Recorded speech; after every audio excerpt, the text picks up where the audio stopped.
When you talk about bumping a player, it's pretty much great courage.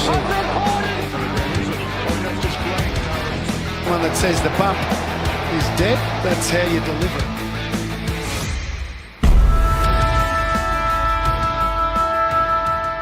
What is going on, YouTube universe? My name is Trent. Some of you guys at home might know me as Zirra for other content I throw out onto YouTube. And welcome to the Round Recap podcast here on the Hip and Shoulder, where today we are going to unpack not only the action from Round 4, but deal with some of the fallout that has happened because of Round 4 as well. Round 4 this year obviously being Gather Round. We saw the inaugural Gather Round go down in 2023, and it was a huge success, and continuing on to 2024, it was just as big of a spectacle. We saw every single game sold out across the weekend. We saw some great contests, and we also saw some absolute demoralization of other teams as well. So when we look at the spectrum of how performances went, we're definitely going to have some games that peak and then drop off the cliffside incredibly quickly. The question now remains with Gather Round, before we dive in and unpack each game individually, is whether or not it remains in South Australia or it becomes a national spectacle. And I'm one who has suggested, even after last year's success, that if it was to translate to going over to Western Australia and feature Perth-based stadiums, or going to Queensland, going to New South Wales, and now with Tasmania being announced as the next team to join the competition, going down to Tasmania and going to Launceston and Hobart and locations like that could really spark not only tourism in that area over that period of time, but also just connect with the AFL community in those particular states and just bring more attention to the game. It's all about, bringing AFL into the limelight, into areas that may not have it pushed so heavily. And New South Wales and Queensland especially are two target areas that I think the AFL needs to consider, given that those states are more rugby aligned states than AFL. And we've seen now back-to-back years, Adelaide has absolutely popped off. Sold out games over both weekends, respectively over both seasons. And some people are saying Adelaide should be locked in as a location over the next X amount of years. Some are saying that we should see it rotate. I mean, people are probably going to say Victoria don't deserve to get a Gather Round, because technically, and TJ on one of the footy shows over the weekend hit the nail on the head and turned around and said that Victoria and Melbourne essentially gets a Gather Round every weekend because of all the football that we see played down here. Melbourne is the home of football to many. It has sparked the debates of Vic bias and all of that kind of nuances throughout, but I think definitely they should consider Western Australia, Tasmania, New South Wales, Queensland, even the Northern Territory, if there was areas up there where they could do it, and do some community outreach programs up there and, involve the Indigenous community more. We've seen it in the past with games very similar along the lines of, going out there for the Dreamtime at the G game a couple of years ago, and we saw Essendon and Richmond go head-to-head in a game where I can't remember the location directly, but it was great to see such a strong Indigenous community come out and play part in that game, and just seeing their interactions with the players and just how much they were loving the game really speaks volumes to the fact that Gather Round could lend itself to other locations. Another speculative discussion is whether or not the showdown of Adelaide versus Port Adelaide should be hosted within Gather Round as well. Lee Matthews has come out this week saying that he feels Gather Round gives Port Adelaide and Adelaide an unfair advantage, given that they're getting a home game, but then you could argue that for any other team in the competition when they have a home game. I mean, there are some Melbourne-based teams that have home and away games at Marvel, at the MCG, so not really much on the scope of an advantage there, but I'm one that feels that the showdown would be great for Gather Round. It would help set the tone. You have a classic rivalry going head-to-head, but a lot of people have since kind of rebutted my wanting for a showdown by saying that teams then miss out on revenue at the door with tickets and everything else, and because Gather Round obviously don't pay the clubs directly for ticket sales and all that kind of stuff. So it's logistically something they could look at, but it would have to be a little bit of a shifting around. But I feel Gather Round definitely presents opportunity for those showdowns. And then if we go to Western Australia, we can have Fremantle versus West Coast. If you go to Sydney, you have the Battle of the Bridge with Sydney GWS. If you go up to Queensland, you have Gold Coast versus Brisbane, the Q Clash. So it can be done if done correctly. Shifting attention to the weekend at hand itself, it kicked off on Thursday night with Adelaide hosting Melbourne in a game where, yet again, Adelaide failed to jump out of the gates and Melbourne wrestled control. I was quite convinced that Melbourne would get this win given their performance against Port Adelaide the week prior. And we've got to give Melbourne credit where it's due. They have played at Adelaide Oval 2 weeks in a row back to back, and they have knocked off both Adelaide teams, Port Adelaide and Adelaide. And a lot of conjecture has been about whether or not Melbourne are good enough to play finals this year at the start of the season especially. But now that they've got a more cemented mix with their lineup, it looks like Melbourne have picked the right team, in essence, to the fact of they've had to go a little bit new looking and a little bit fresh down certain avenues. They've got some young kids coming through that they're exposing to the game early with Windsor and Howes. They've had to, at times, face adversity without the likes of Stephen May. We all know about the pre-season stories going on with Clayton Oliver, and I've still got heavy opinions surrounding that particular fiasco. And coming into the year, with the way they performed early, you would be amiss to think that maybe those pre-season stories and rumours and conjecture that was all going on was playing a heavy factor on the way they were performing. But they've managed to flip the script and they've turned it up. And even though Clayton Oliver still looks unfit to me, especially with this hand injury he's carrying, commentators couldn't help but comment on the fact that he was running at an incredibly low disposal efficiency. We saw Clayton Oliver going to kick the ball off the ground more often than not, fumbling the ball a lot as well. I don't know whether that was because of the glove he's wearing or whether the hand injury is hampering him a little bit too much and he might be in a position where he shouldn't be playing, but he's kind of forcing himself to play, or whether Melbourne want him to play out of necessity. I don't know what the case is, but this last weekend gone was probably, I wouldn't say the worst, but it was very unlike Oliver in the essence of how he played. We're used to seeing him win contested ball, getting ground ball gets, but he was just a shadow of his former self in this game. And I don't know whether that's just injury based, whether it could be mentally as well. But while he was underperforming, you had players again like Christian Petrarca, Max Gawn, Jack Viney, all rising to the occasion. Bailey Fritsch kicking another 3 goals. I still don't believe the hype around Bailey Fritsch. Some of the commentators were saying he's the best forward in the comp. I could name 10 forwards in the competition that I would have ahead of Bailey Fritsch. I still think, and this might cause a little bit of argument with the Melbourne supporter base, but I think Bailey Fritsch historically has proven to be a bit of a selfish player, and his eyes light up goalward more often than not instead of looking for a teammate. And I think we saw a glimpse of that. He was 50, 60 odd metres out on the weekend, had a Melbourne teammate running into forward 50, and all it would have taken was a chip over the top, and that Melbourne player would have ran on and marked the ball, had an inside 50 shot. Could have very well even just continued running and kicked the goal themselves. But Bailey Fritsch lets rip from about 55 out, and everyone's talking about how good of a goal it was. But imagine the conjecture around that conversation had he had missed. I still think little things like that stop him from being a better player, because he's got the talent, he's got the capability, but I would rather see him be more team orientated. I don't know, it's just me.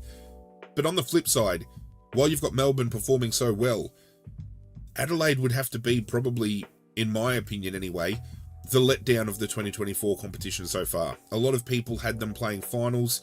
A lot of people like myself had them potentially as a top 4, top 5 team in the competition this year. And they have not played a brand of football that suggests they're deserving of breaking out of the bottom 4 teams in the comp. It's sad because, as I mentioned in the previous podcast, they have drafted incredibly well. They have traded exceptionally well, I feel. They brought in Jordan Dawson out of Sydney. He's now the captain of the club. He's got superior talent. They brought Isaac Rankin over from Gold Coast as a marquee player, and even though his consistency may waver, he's still a high-end talent that could bring a lot of success to that club if used right. And we've seen him transition from a forward to more of a mid-forward role this year. We've seen players like Jake Saligo, especially this weekend gone, step up in such a big way and really take opportunity by the horns. We've seen Matt Crouch, who I don't know whether Nick's had a bee in his bonnet with him in 2023, but consistently found himself in and out of the main team, playing Sandful a lot. But this year, I would argue, has been Adelaide's best player for the opening 4 rounds of the season. But then you've got other players in the limelight that have been underperforming, and alarmingly, one of those is Tex Walker. And you're probably thinking to yourself, Trent, you're being a fucking moron. Why are you bringing up Walker? He's old, you know. He's obviously going to be losing touch with the game, but this is a player, let's not forget, who kicked 70 plus goals last year, or close enough to it, and at this point last year was ranked amongst the top forwards of the competition. And this year, statistically, based off of scoring shots and goals converted, he's sitting dead last in the competition, based off of, I think it was an average of at least 11 shots on goal. That's alarming to me, especially when you've got players like Darcy Fogarty who have struggled to find their feet, Isaac Rankin's hit and miss, and then you've got other players that have been on the out due to injury. You know, we haven't really seen Thilthorpe all that much. Himmelberg hasn't been through there all that much as well, so I don't know what's going to happen with Adelaide. You know, Dawson's efficiency has been down incredibly. Their backline is a different backline combination to what we've seen in the past, and some commentators and media experts have even suggested that potentially they have to look at a Rory Laird or a Jordan Dawson going back to half-back and playing that defensive role, because they don't have anybody else they can really use. In this game, we saw Keziah Pickett yet again in MRO scrutiny.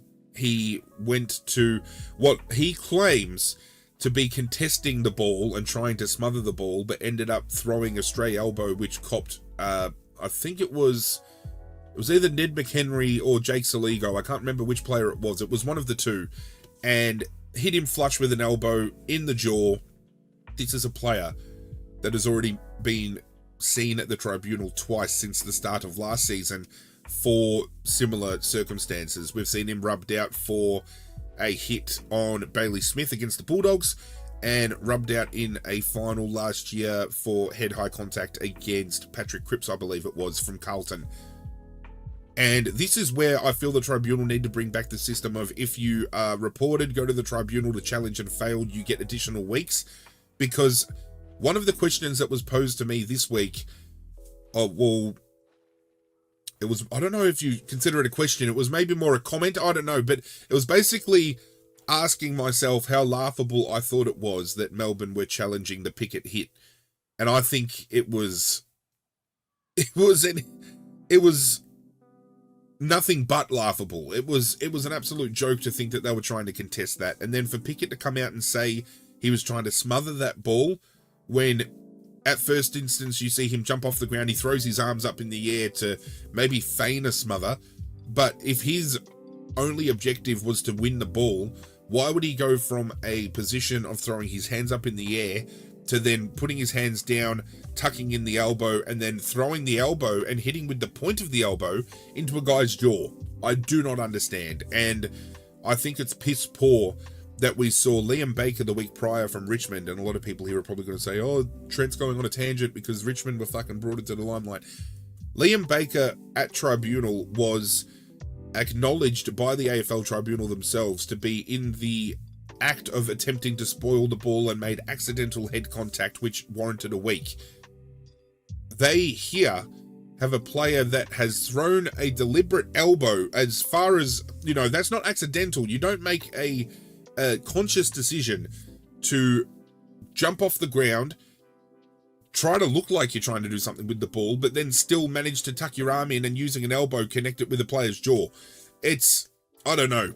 The fact that both of those got only 1 week, and then in hindsight, the fact that Cozzy only got 2 weeks for his hit on Bailey Smith when he launched like a fucking torpedo, we all remember it.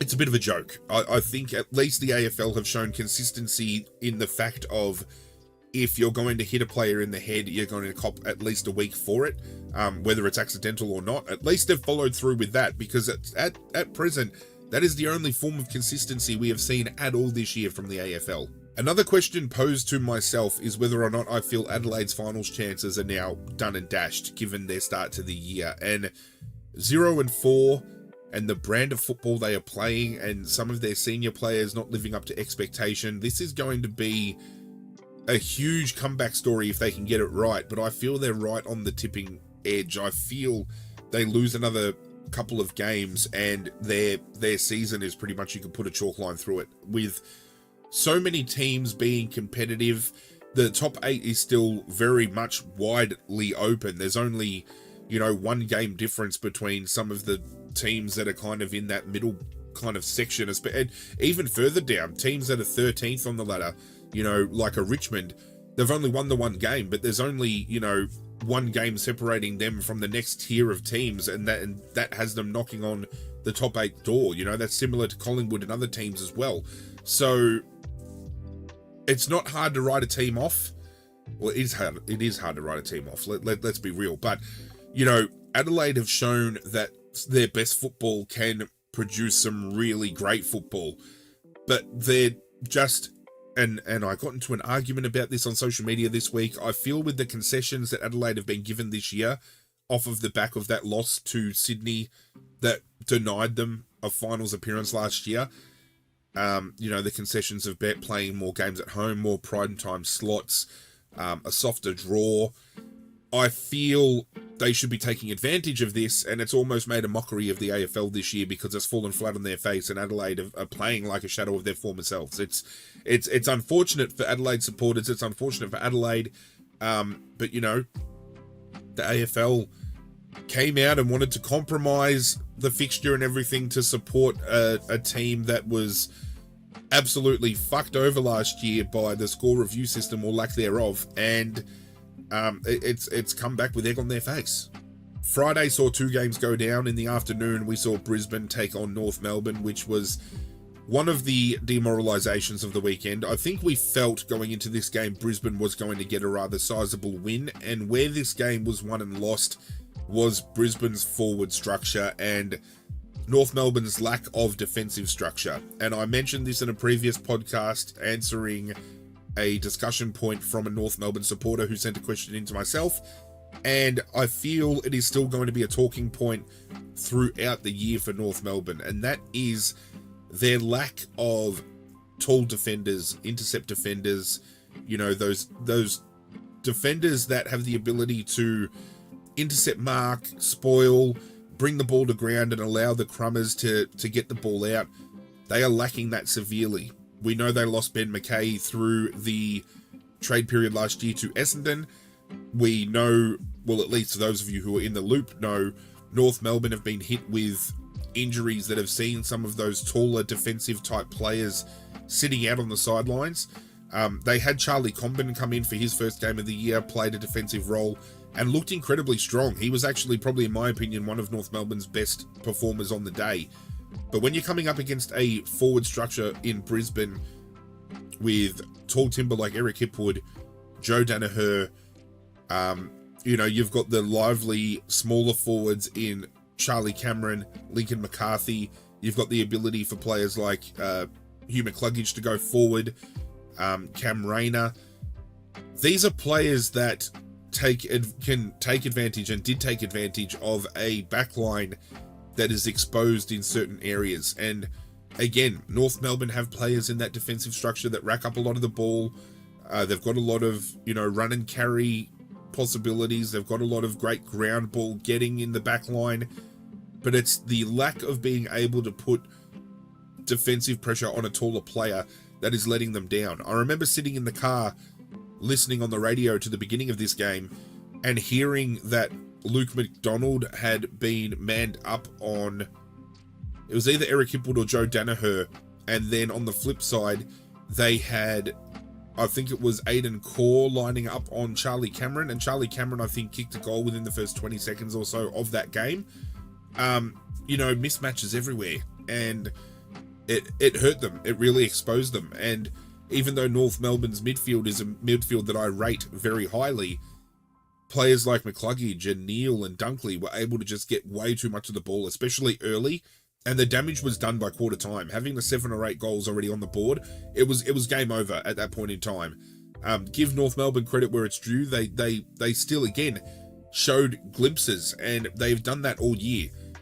Every single game we've seen them play so far, regardless of whether they've been close in defeat or whether they've been absolutely smacked, we have seen some very strong plays go down. We have seen glimpses of some brilliant ball use.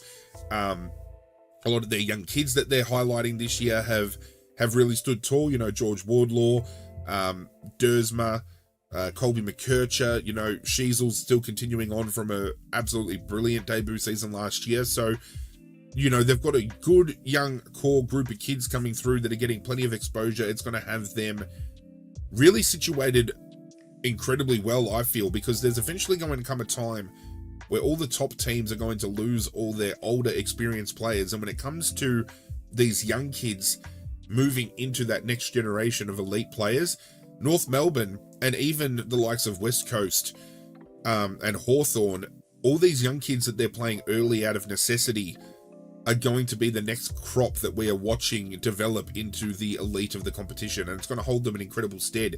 Unfortunately, though, North Melbourne weren't able to get the job done here, and Brisbane got themselves a quite convincing win. Later on Friday night, the embarrassment continued because Port Adelaide took on Essendon in a game that I think Essendon fans are probably going to put in the back of their minds, because to only be able to put 6 goals on the board for an entire game of football, and 4 of those were done at half time. Yeah, let's try to erase that from recent memory, shall we? And Port Adelaide, absolutely dominant performance, especially on the back of that close loss to Melbourne the week prior, almost makes that loss to Melbourne just a small blip on the radar. And some great teams historically have gone through seasons where they have lost, you know, the odd game here or there, but then they've managed to get their season back on track. I feel that loss to Melbourne was just a blip to them. They're just going to continue rolling on, and it's only going to be better for Port moving forward, because similar to Adelaide, Port Adelaide have a fixture this year that is very Adelaide Oval centric, especially in the first half of the year, and it's going to be hard to knock them off. I mean, it took Melbourne's best to defeat Port Adelaide 2 weeks ago, and this last weekend gone, they had another contender come up to try and knock them off, and Port Adelaide just put the good old don't argue on and sent them packing back to Melbourne by halftime, essentially. And it's raised some comments that have come to myself regarding Essendon, asking whether Essendon really has this edge, you know, the Essendon edge that they're now talking about, or whether or not they're all, you know, all bark and no bite. And we have a look at Essendon versus St Kilda, for example. That was still a game where I feel there were a lot of players in that team for Essendon that were more player-centric than ball-centric. You know, Nick Hind had a example where he could have been rubbed out had he had made head-high contact. He was trying to throw a shoulder and an elbow, which could have very well connected with the head, and luckily it didn't to another player. We saw Draper, you know, crash into a player instead of going for the ball. You know, I'm all for a team coming out with a more tenacious kind of attitude. You know, we've seen in the past, especially with Sydney and Luke Parker, kind of getting stuck into Essendon for not being tough, and, you know, the kind of gestures he was giving to essentially say that Essendon kind of backed off from the fight a little bit. You know, they were too scared to go in for the hard ball. So I'm all for a team-based approach to where they're going to come in and go, you know what, we're going to knuckle down, we're going to be harder at the ball, we're going to have a stronger tenacity for winning the contest. But I think there's a difference between having that tenacity and wanting to go the man instead of the ball. You know, the players, in my opinion, and you know, I'm hoping it's an opinion shared by many, that the main object of a game of football is to win a contest, you know, win the football. You know, your opponent should be secondary in the back of your mind. And we've seen some instances, and you could argue with this Essendon edge, whether or not Peter Wright was aiming to mark that ball a few weeks ago when he got rubbed out for 4 weeks, or whether he did look to make that body contact by tucking the arm. You know, did he protect himself, or was this Essendon edge taking over and just wanting to make sure that if he didn't mark the ball, at the very least, he was going to be taking out the man, you know? It could be just me putting a tinfoil hat on and shouting conspiracy, but when you look at isolated instances like that and this whole pushing of this Essendon edge kind of angle they're shooting, it starts to bring up conversation points. It really does. The only conversation point that truly came out of this game, though, was Jeremy Finlayson from Port Adelaide had made a homophobic slur towards an Essendon player. Apparently Finlayson himself apologised at 3/4 time to the player in question. Now, I don't know whether that was out of fear of reprimand. I don't think. And in my mind, I can't see an instance where a player is going to slur somebody and then walk up to them and go, oh, you know what? I'm actually sorry for what I said. Unless they've been directed to do so. It's brought up discussion through the AFL this week and through social media. A lot of people are saying, you know, the player in question should need to harden the fuck up. It's only a word, blah, blah, blah. But Tex Walker made a racial slur. And while racial slurs and homophobic slurs are probably in two separate categories here, it is still a slur. It is still an attack on a person's character. And as much as it's not as detrimental to a community like the Indigenous community with Tex Walker making a comment on an Aboriginal person, I believe it was, this is still a verbal attack on a player from a community of their own, potentially, and we don't even know whether or not the player in question is in fact, you know, homosexual. We don't know that. We don't know whether it was just a slur of that nature derived to a player, directed to a player, but and I feel this has been a conversation point that has been discussed for many years. We don't know whether there are, and I'm sure there are, homosexual AFL players. We know that there are proud homosexual AFLW players that proudly display that, but I think there is a bigger stigma within the AFL competition for players to come out as gay. I don't know, but I feel it makes it a bit harder when some of those words are thrown around, and I'm not going to repeat the word that was said. We don't know the exact word that was said, but from some of the angles that have been shot in the media this week, I can kind of draw an assumption to what the word is. I think it was the F word that may have been used, and again, some people are saying it's only a word, get over it, but that word, if it was used, is a word that is not just meant to insult a homosexual person. It is meant to cut through them deeply. And while it's just a passing comment to many, I feel this is something that Jeremy Finlayson should have been reprimanded for. You know, I'm probably going soft and a lot of people are going to come at me, but I feel if it's good enough to rub somebody out for a racial slur, why aren't we protecting the, essentially in larger retrospect, you know, the LGBTQ plus community? If there are homosexual players in the AFL, don't they have rights to have that kind of part of themselves and their livelihood protected? I feel it would be worse, and I feel it would have been blown up a hell of a lot more if the player in question was in fact homosexual and it was stated to the public and known by the public and the media that this player was homosexual. I think it would have been beaten up a hell of a lot more.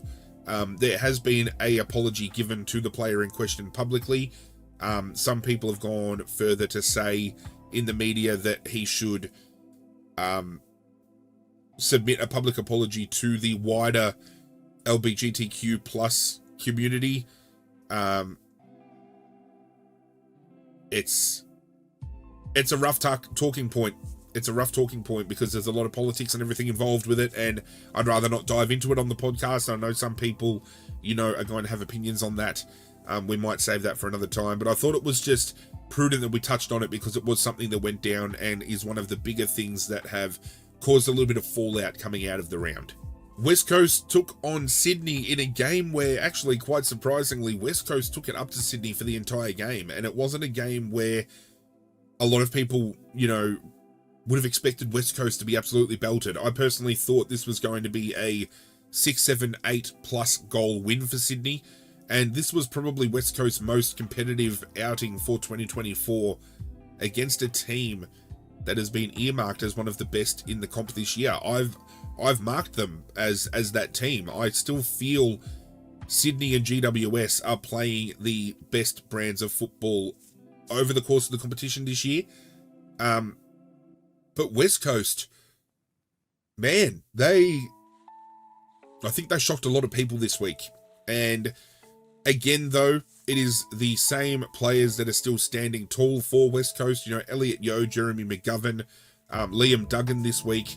It's no surprise that it is defensively based players that are getting more recognition for West Coast, because more often than not, West Coast are getting scored against. So it's those players that are going to be exposed to the ball more. But Harley Reid really came into his own in this game. And just seeing a sound 4-quarter, you know, comprehensive effort from West Coast shows that it's not all doom and gloom for that club. They've got some light at the end of the tunnel, per se, to use an analogy, you know, that is heard more often than not in this competition. You know, that it's not all darkness. They've got something to shoot for. And as a neutral supporter, it was great to watch them being as competitive as they were. I don't know where Sydney's at. I don't know whether, again, this is just another blip on the radar for them letting West Coast be so close, but we've seen them drop that game to Richmond a couple of weeks ago. And then this game was a game they really had an opportunity to put the foot down. I mean, let's not forget, I believe it was West Coast, if I'm not mistaken, that Sydney ended up putting 200 points up against only last year, the year before. So that is a huge fucking turnaround. And I don't know whether, you know, the fact that it was played in Sydney in that game where they put on all those goals versus the fact that it was a neutral ground and it opened opportunity for both teams through that, you know, neutrality in that team and that competition and that particular ground. But I don't know. I don't know what it was. I don't know whether this is just a abnormality in the season for Sydney. I don't know whether this was West Coast rising to the occasion. I don't know. I don't know. This is just a game to me that raises so many question marks as to whether or not it was one team underperforming, one team overperforming. But at the end of the day, the biggest takeaway from this game wasn't the fact that Sydney won. To me, it was the fact that West Coast was able to be as competitive as they were and kept it as incredibly close as the game was. Speaking of controversy, holy fuck, Fremantle versus Carlton had the most manic final minute of the game I've seen in a very long time. And it poses a question again to myself, with somebody asking what my thoughts were of that final minute of the game. And if you missed this game and you've not been on social media or anything at all this week, because it's been everywhere, I will catch you up on what went down. Just over a minute left on the clock. Ball is inside Carlton's forward 50. Carlton win a clearance. They get the ball moving forward. Matt Cottrell takes the mark. Dead in front of goal. Goes back and kicks that goal. 50 seconds left on the clock. Carlton are up by 4 points. We then have all the players moving back into position. However, the umpire has called the ball back to dead in front of goal. Matt Kennedy from Carlton is handed the ball. There's a free kick that is being paid for some reason. He goes back and kicks the goal. And there is a 10-point gap now for Carlton. And with only 40-odd seconds left on the clock, it was game done. With 50 seconds left on the clock, there was still time for a clearance, a ball forward. Fremantle could have won by 2 points. This was one of the biggest momentum killers from an umpire I have seen in a very long time. This continues the conversation and conjecture around the fact that the week prior we saw Carlton given 8 or 9 goals off of free kicks and 50-metre penalties, and Carlton have been leading the free kick differential, ladder all year, and a lot of people have been saying that Carlton have been looked over by the umpires and looked after and looked under. They've been looked at by the fucking umpires. That's what everyone's trying to say. And this was a game I feel that they were again handed on a silver platter. Now, reviewing that entire final minute, the ball that was initially kicked was touched not once but twice before it was marked by Matt Cottrell. It deflected off of the tricep of James Aish, who was defending the initial kick, and then Jordan Clark, the defender who was playing on Matt Cottrell, got a fist to the ball, which knocked it into Matt Cottrell's hands and constituted the mark. Now, you can see that when the game is slowed down and broken down. At the speed the game is played, it is hard to see that deflection, and it is hard to see that punch. And every single Fremantle player stopped and was screaming to the umpire that ball was touched. Obviously, James Aish would have felt it come off the tricep, and Jordan Clark would have known well and truly he got a fist to the ball. Now, what had happened was after that goal from Matt Cottrell was kicked, the free kick was paid against Jordan Clark for umpire dissent, which, funnily enough, we have not seen paid for almost 12 months of football, and we saw it paid twice over this weekend gone. And I don't know whether this is now going to come back and creep in, because I hate the umpire dissent rule, because I can understand why it was brought in, and it was brought in to stop umpires from being abused, right? But I feel this year, there's probably reason to be fucking angry at the umpiring fraternity. I mean, I think a lot of the AFL community and fan base would be giving away free kicks for umpire dissent with what everything we've had to say. But what makes this worse was that Alex Pearce, the captain from Fremantle, walked up to the umpire and asked the umpire what the free kick was paid for. It was umpire dissent, but the umpire could not repeat what was said because he, quote unquote, didn't hear what was said. I don't understand how you can pay a dissent free kick if you don't hear what was said. How do you know if it was detrimental? If a player points at the umpire, that's not dissent. That, if he's just basically just voicing an opinion and pointing at an umpire, you can't go off of body language alone and turn around and say, oh yeah, that's umpire dissent, free kick. I don't want to get too heavily involved in this conversation. We're going to be stuck here for too long. I personally think the initial non-call of the touch ball we can forgive, okay? But that umpire dissent call was a load of fucking horse shit, and it was a call that cemented the win for Carlton. And I'm going to have Carlton fans coming at me saying that I've got an anti-Carlton bias, but this is 2 weeks in a row where Carlton have been pretty much gift-wrapped a game of football based off of umpiring decision. And if you want to come at me, feel free to come at me in the comments about it, but I'm not changing my stance on that. I'm very bullish. I can understand why Fremantle is still harping on about it to the AFL as well, because regardless of the fact that this decision is not going to be changed, that ball was touched twice, that dissent call was bullshit, and, they want answers. And unfortunately, the AFL and the umpiring fraternity aren't going to give it because they are not used to either A, admitting, defeat or wrongdoing, and B, if they do, they very rarely apologise for it. So they're probably trying to climb up a mountain here, Fremantle, that they're going to get halfway up and then fall off with the face-off because they're not going to get where they're trying to get. That's all I'm trying to say.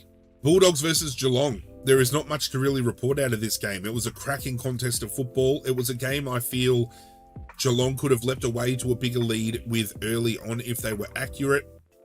But to have players like Jeremy Cameron, who is a full forward, centre-half forward type player, a true key forward, have 25 plus disposals in a game of football, it just transcends the role that a key forward can play. He has always been a player that I've highly rated, but this was probably one of the best games of football I've seen Jeremy Cameron play for this club. His ability to just move around the ground so seamlessly, and his delivery with the ball when he does get it is so incredibly well done. It is so awe-inspiring to watch. We're normally talking about players like Ryan Myers in the Geelong mould that can rack up plenty of the ball, get their teammates involved, but it was Jeremy Cameron that really took his game to the next level in this game.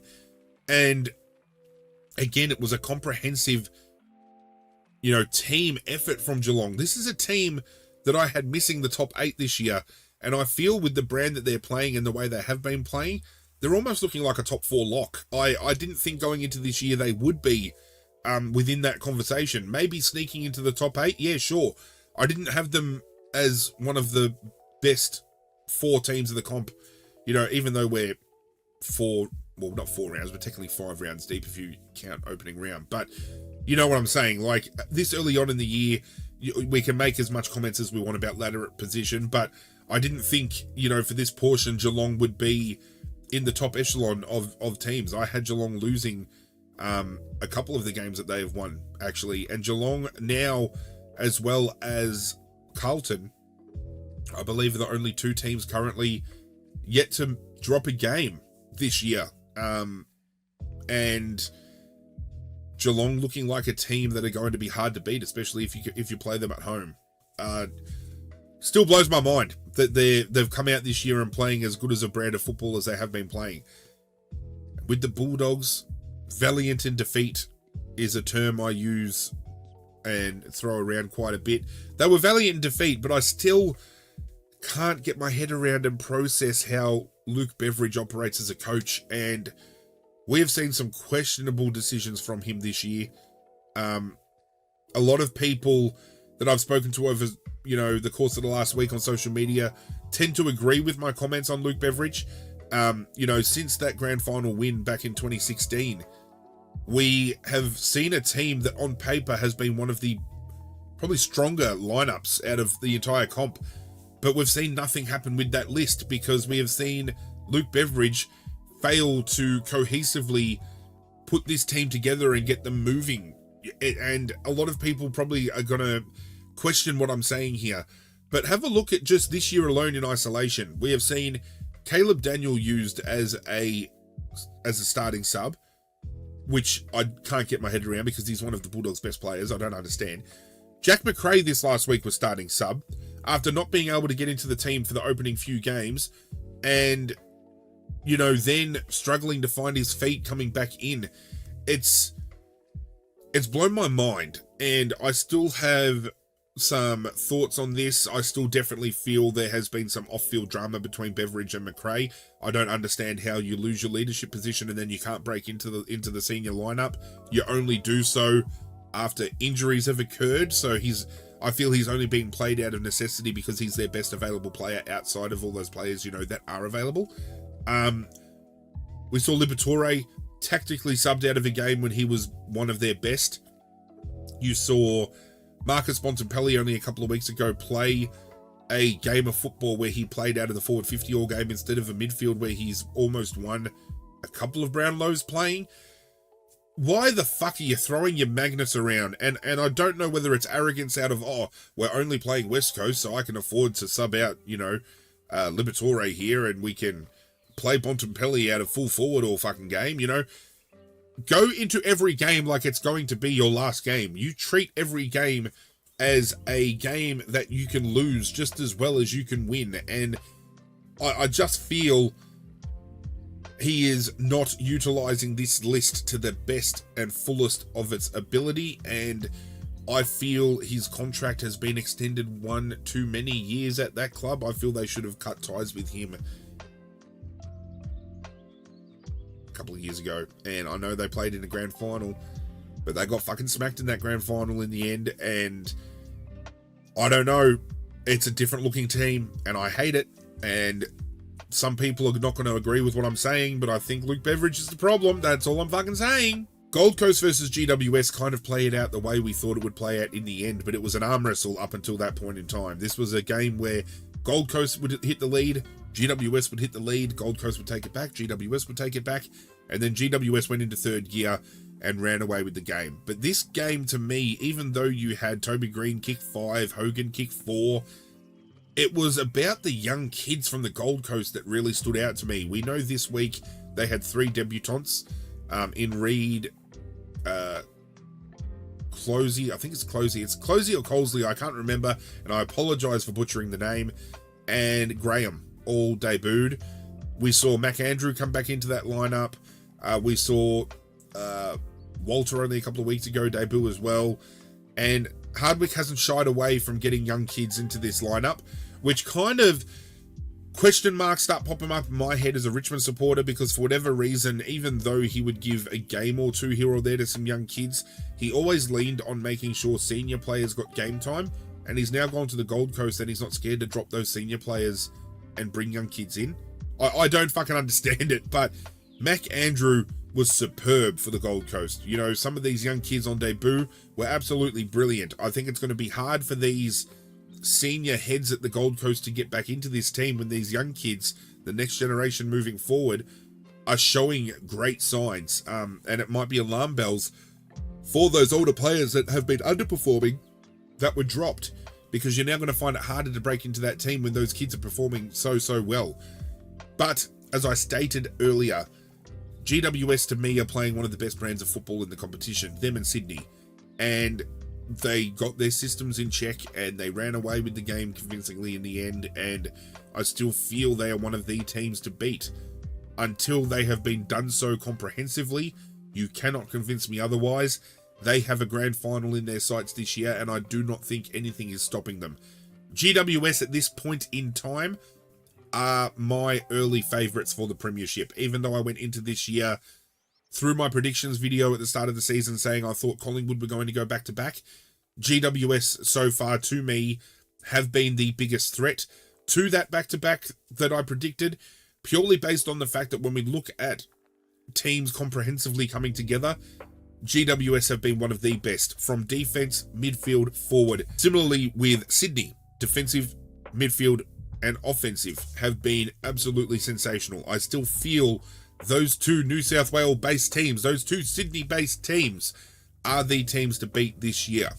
Try to prove me otherwise. Richmond versus St Kilda damn near broke my fucking heart, because it was a game where Richmond took a 22-point lead into half-time in the first quarter, absolutely dominated St Kilda, and it wasn't until the last minute and a half of the first half that St Kilda were able to register their first goal through Jack Higgins, of all players, Jack Higgins. And then in the third quarter, Richmond had a 15-minute lapse where they just allowed St Kilda to go absolutely bananas, and it was chase and tail from there. And I don't know where to sit as a Richmond supporter. I don't know whether to be upset because we dropped this game that we should have very well won, but I'm still happy because we see a competitive nature coming out of this team. And Richmond, again, were a team by many, and still by many, that are being, you know, marked as a bottom 4 team this year. And that very well may be the case. I'm happy to wear that as a Richmond supporter, you know, through the success that we've had and the players we have lost since I know we were going to drop off the cliff face and plummet quite hard. But beating Sydney gave me all hope in the back of my mind that we could have come out and beaten St Kilda, and it showed me that a pack hunting mentality within Richmond still exists, that Adam Uze's game style that he has brought to the club is viable, that the young kids that are getting exposure are going to be very, very good players, and all the better given the fact that they are going to get exposure. When you look at Richmond's best 23 on the weekend that did play this game, 11 of those 23 players have had less than 30 games of AFL experience. And when you look at that, and you kind of look at how Richmond have still been able to be competitive, like we just lost to Carlton by less than a kick. Okay, fair enough, we got done by 30 points against Port Adelaide, but that was again due to a 15-minute lapse, similar to St Kilda, where we allowed the opposition to just pile goals on, and then we were chasing tail for the rest of the game. If we can take those lapses out, it would be a completely different scenario. Richmond could have very well won both of those games, but I'm still proud of the effort that the boys are putting in. At least we're getting a competitive spirit. We're seeing a Richmond team that are throwing everything at it. And as a supporter, I'm just excited to see these young kids play. Tom Brown is one of the best prospects I've seen drafted to the club in a very long time. It doesn't get spoken about near as much. Kane McAuliffe debuted and was instantly in the mix. He racked up 4 disposals real quick. He ended up injuring himself late in the game, which I thought was going to rub him out for a while, but apparently he is okay to go. Thompson Dow injured himself as well. I don't know whether he'll be good to go or not because he was subbed out of the game for McAuliffe.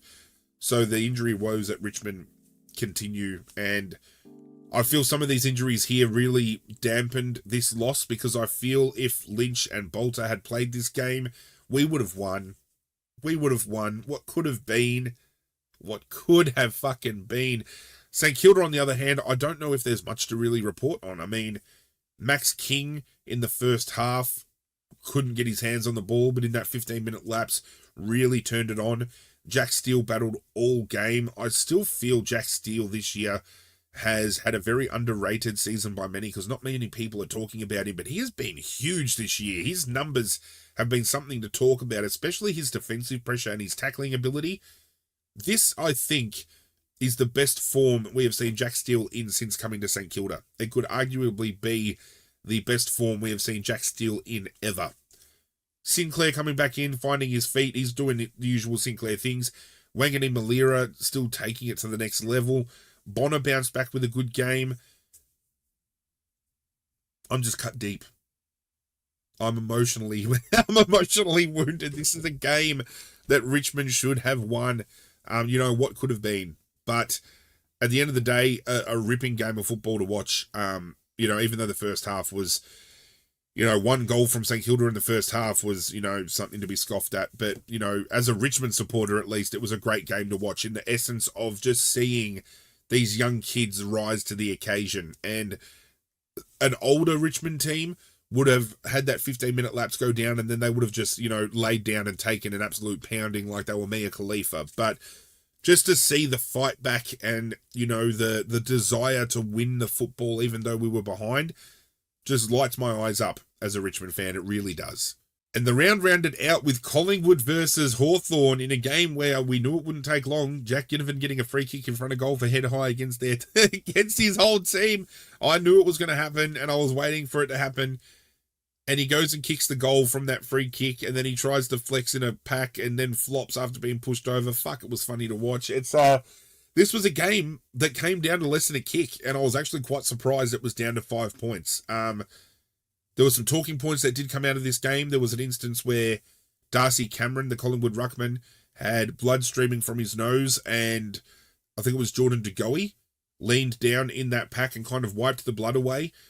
We know that there are sanctions in the AFL for smearing blood on another player, but there's nothing for smearing the blood of your own teammate.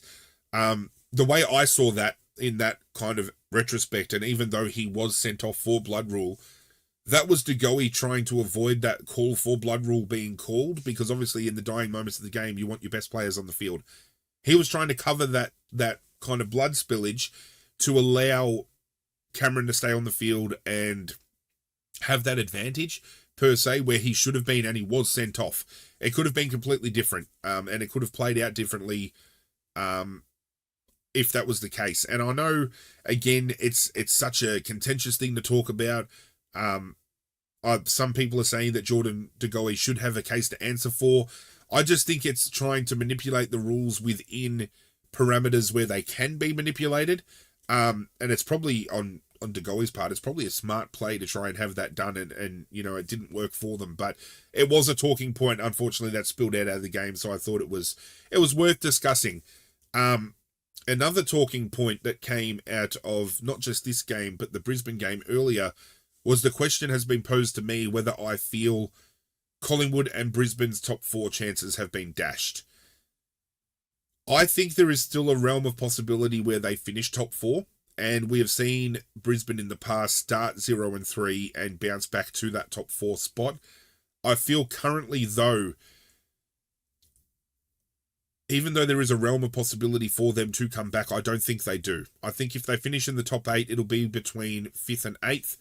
I just feel currently, with how the teams are playing, it is hard to see Geelong GWS, Sydney and Carlton not being the top 4. This poses another question to myself, which I think is a great fucking question, and it asks myself who I think the best team in the AFL is currently, and it gives me 8 different teams to kind of have conversation about. We look at GWS, who are sitting 4-0 currently. They have defeated Collingwood, North Melbourne, West Coast and the Gold Coast. So they've beaten last year's reigning premiers. Then they've gone on to defeat North Melbourne and West Coast, who are going to finish in the bottom 4 this year.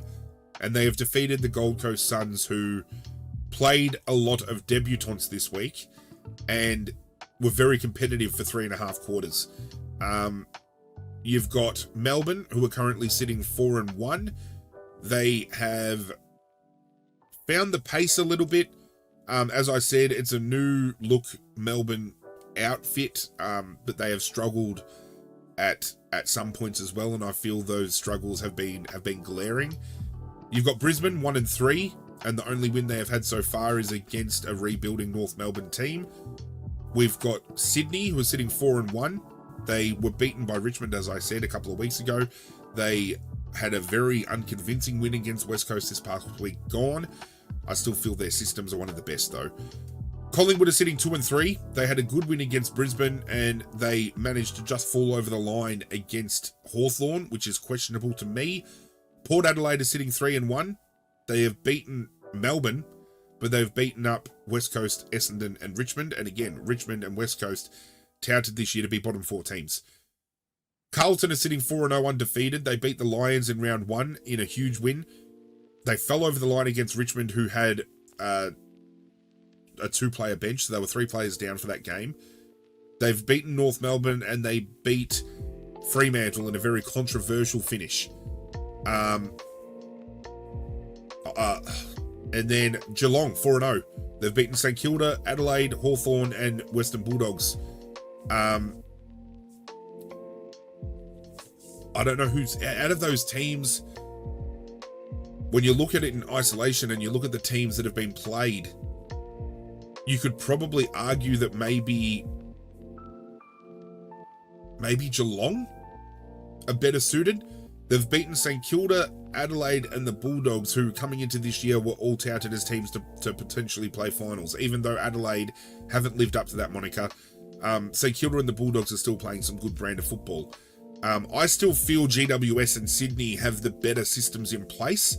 But when you look at it in isolation and you look at the teams that have been defeated, it's kind of hard to gauge, because you can only defeat the team that's in front of you, and some weeks they might rock up and play better football than other weeks. We just saw, as we've spoken about in this podcast, Sydney rocked up to play a big game against West Coast and were looking to have a big win against West Coast, and West Coast took it to them and was probably not what anybody was expecting to see. So it's hard to kind of say, you know, okay, they've only beaten this team, but these teams can sometimes perform better than they're expected to perform against these teams. It's hard. I still feel, I'm going to say GWS for me have been the best team right now, but Geelong and Sydney are still well in the conversation. I feel Carlton, even though they're 4-0, their only convincing win to me was against Brisbane. They fell over the line against Richmond in the game they should have smacked Richmond in. They had a game against North Melbourne where, again, 8 to 9 goals were kicked off of free kicks and 50-metre penalties, which could have very well had North Melbourne in the window to win that game. And then we saw the controversy this week where, you know, they could have pinched a win, but then they were handed a win. So it's hard. I'm keen to see what your thoughts are. If you're listening to this, if you're watching this, let me know in the comment section how you feel this season has played out and who you feel the best team has been. So we're 5 rounds down and we're heading into round 5. I can't say that with a straight face. It is so hard to talk about that. But our top 8 looks like this accordingly. We have GWS, Melbourne, Sydney, and Carlton all within the top 4. We have Geelong in 5th spot on the same amount of points outside of percentage. It is important to note that even though GWS, Carlton, and Geelong remain undefeated, 1st through to 5th are all tied technically for 1st place on points. So it is going to be a tight race for top 4 this year, I feel, because outside of that top 5, you've got Port Adelaide and Fremantle only a win behind, and rounding out the top 8, you've got the Bulldogs who are tied for 8th spot currently with St Kilda, the Gold Coast, Collingwood and Essendon all on the 2 wins for the year and all obviously separated by percentage. You've got Brisbane in 13th and Richmond in 14th, both with the 1 win.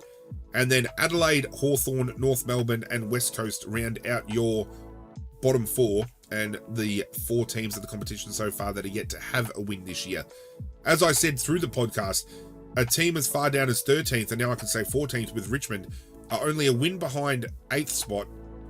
But then you've got 8th that is only a win behind 6th, and then you've got 6th who are only a win behind 1st. So even though we have seen disparaging differences in games this year and, you know, win margins or whatever the case may be, this is still a competition that is still wide open, and we have seen some incredible shifts in dynamics this year and teams winning where they shouldn't and teams bringing closer contests than we are expecting. So I still feel the window for the top 8 is wide open, and we're still early on. We've still got like 20 odd rounds of football to go. But the top 4, I think, is going to be a battle only between a handful of teams, and we've seen that some of the best of those teams showcasing why they're going to be top 4 this year. Again, I feel GWS, Sydney, Carlton and Geelong are probably those teams. Melbourne and Port Adelaide outside of that are probably the 2 that will give it a shake up the most.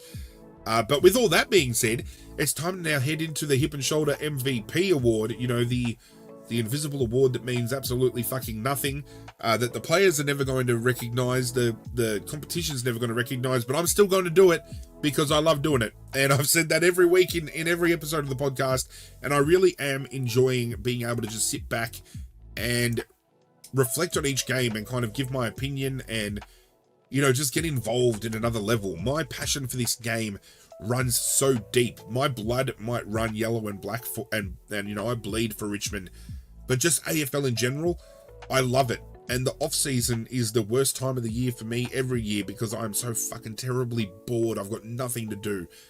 But as always with the MVP award, it is a 3-2-1 vote system like the Brownlow is, and for every game I always like to throw up a couple of names that might have been in the mix for that number, you know, that 1 vote, but didn't perform enough to get that vote, if that makes sense. I just feel the 3-2-1 I give are the definitive best 3 players in my opinion, and they might not always be the players that you guys think were the best performing on the day.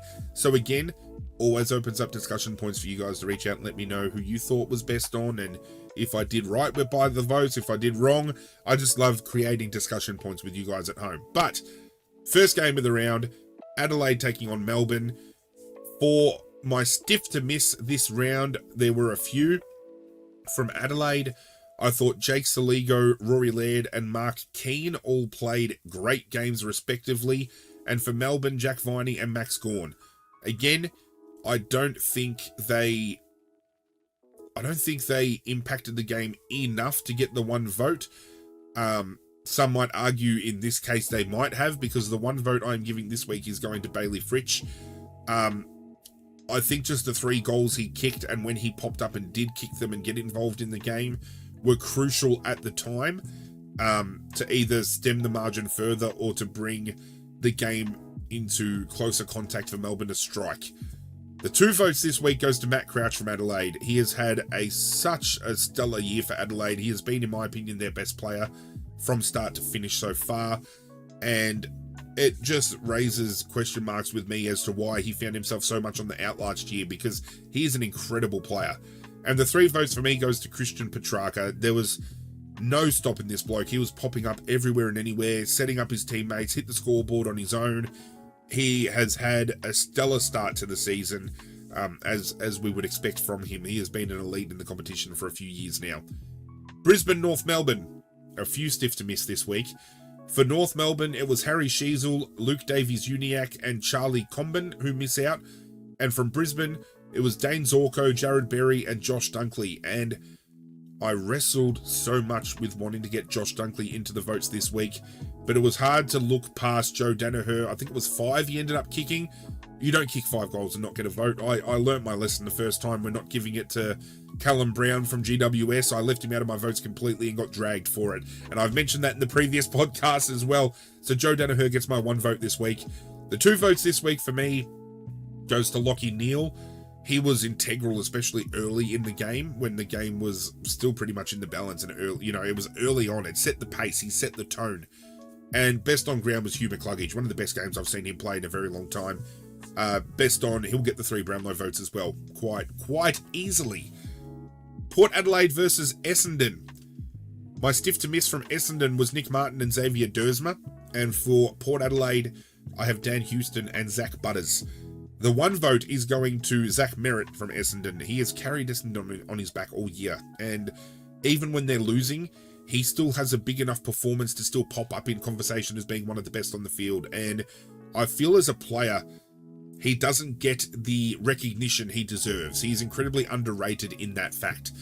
My 2 vote this week goes to Jason Horne-Francis in a game where I thought he really came into his own and really showed us what he is truly capable of. It's just the inconsistencies of his game so far that fail to really deliver. But if he can string games like this together, he is going to be a sensational player to watch. And best on ground, and he'll get the 3 votes again in the Brownlow quite easily, Connor Rozee had a well-rounded game, couple of goals, 3 goals even, I think it was in the end. Racked up a huge number of disposals, clearances, tackles. One of the most well-rounded, complete games of Rozee I've seen in a long time, especially this year. West Coast Sydney, stiff to miss. I've got Liam Duggan and Jeremy McGovern from West Coast, as well as Nick Blakey and Chad Warner from Sydney. The 1 vote is getting handed out to Errol Goulden from Sydney, who just goes about and does Errol Goulden things. He's such an incredible player to watch. He's one of my favourite non-Richmond players to watch in general. The 2 vote this week goes to Elliot Yeo, who again sneaks into the votes, and he is having a sensational year. This is a player who historically has been picked on for fitness, has been debated upon about his weight and his lack of commitment, but he has really come out this year and turned it up.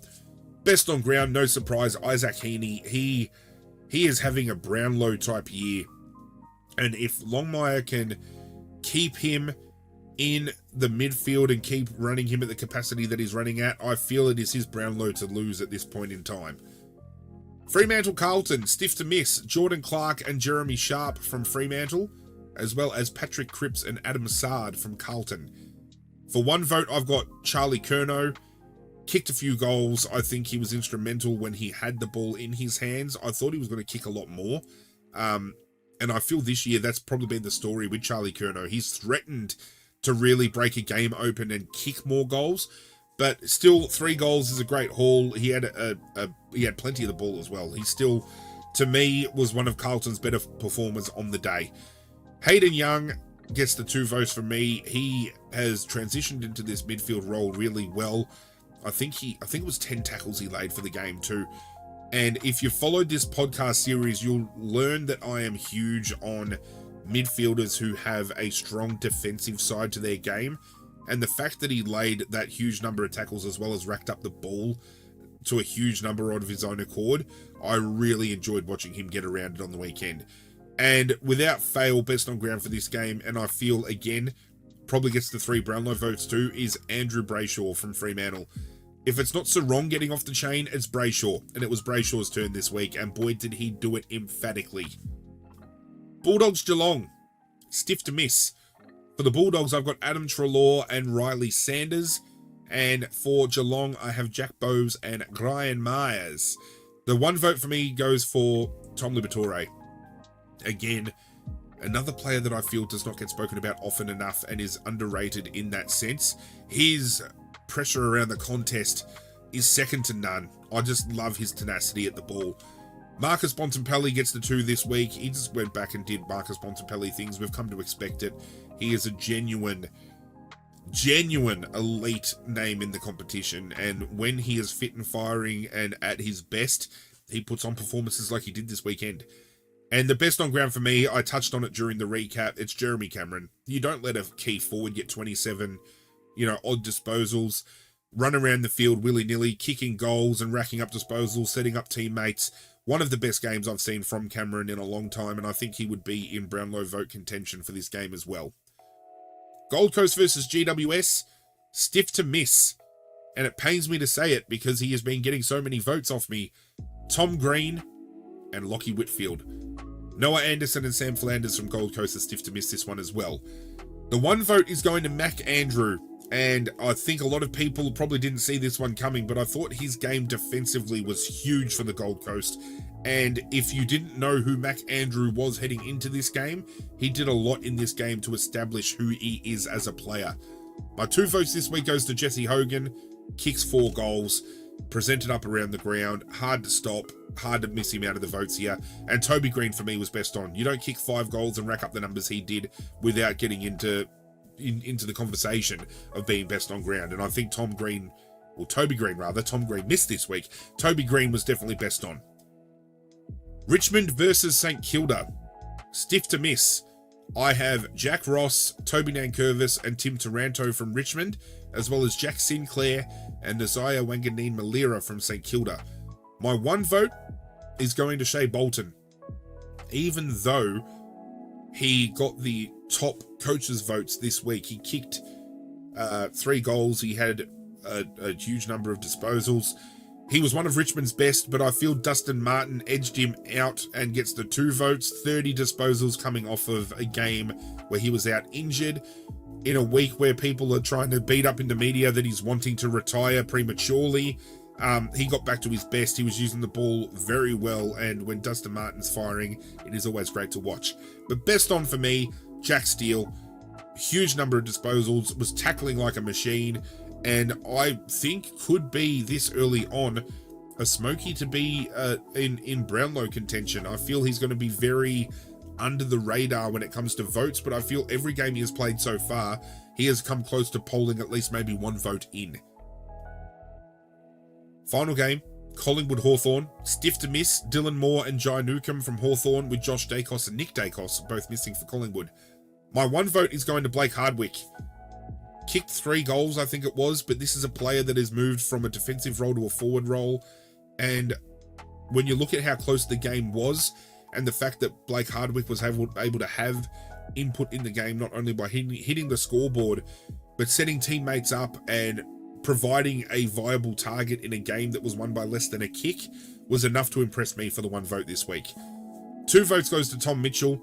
Huge number of disposals. Defensively was absolutely incredible on the day, and one of the best games I've seen Tom Mitchell play in a Collingwood jumper, hands down. Best on ground, Jordan De Goey. He's been very quiet this year, but he went back to his best. He was fit, he was firing, probably gets the 3 Brownlow votes as well. So with the votes being cast for Gather Round, we can now turn our attention to the leaderboard, which is now on screen. And every single player that you are now looking at has either gotten 1 vote minimum and is currently sitting outside of the top 5 for the MVP award. And I say if you're watching this and looking at this right now, because I'm trying to transition this video podcast into audio podcast settings, so stay tuned for that. I'm really excited to try and get that up and running. But currently our top 5 is situated as follows. Matt Rowell and Christian Petrarca are tied for 5th place with 6 votes each. In 4th place, we have Marcus Bontempelli on 7 votes. In 3rd place, we have a tie between Caleb Sarong and Connor Rosee, both on 8 votes. In 2nd place, we have a 3-way tie between Jack Steele, Tom Green, and Zach Merritt. I said Zach like I was from New Zealand. Zach Merritt, rather, on 9 votes. And our leader, so far, on 12 votes, is Isaac Heaney. And as I said, I think currently when it comes to the Brownlow, it is his Brownlow to lose, because he has been by far the best player for the 2024 season. Thank you for joining me for another week. Do hope you guys enjoyed the podcast. If you did, you can do me a favor and hit that like button down below. If you're new around here as well, consider getting involved with the community we are building here by hitting that subscribe button. Almost up to 50 subscribers already. It has been incredibly fast growing. I'm loving the content I'm putting out, and I'm hoping that you're loving the content I'm putting out as well. If you've got ideas for content you would like to see, I'm open to it, so let me know down below as well. And I just want to thank you all for supporting what I do, whether it's liking the videos, commenting on the videos, giving me discussion points on social media, even just rocking up to watch my content. and especially if you've subscribed. Thank you all so much. But that's it from me, guys. I'm out of here, and as always, I will catch you guys next time.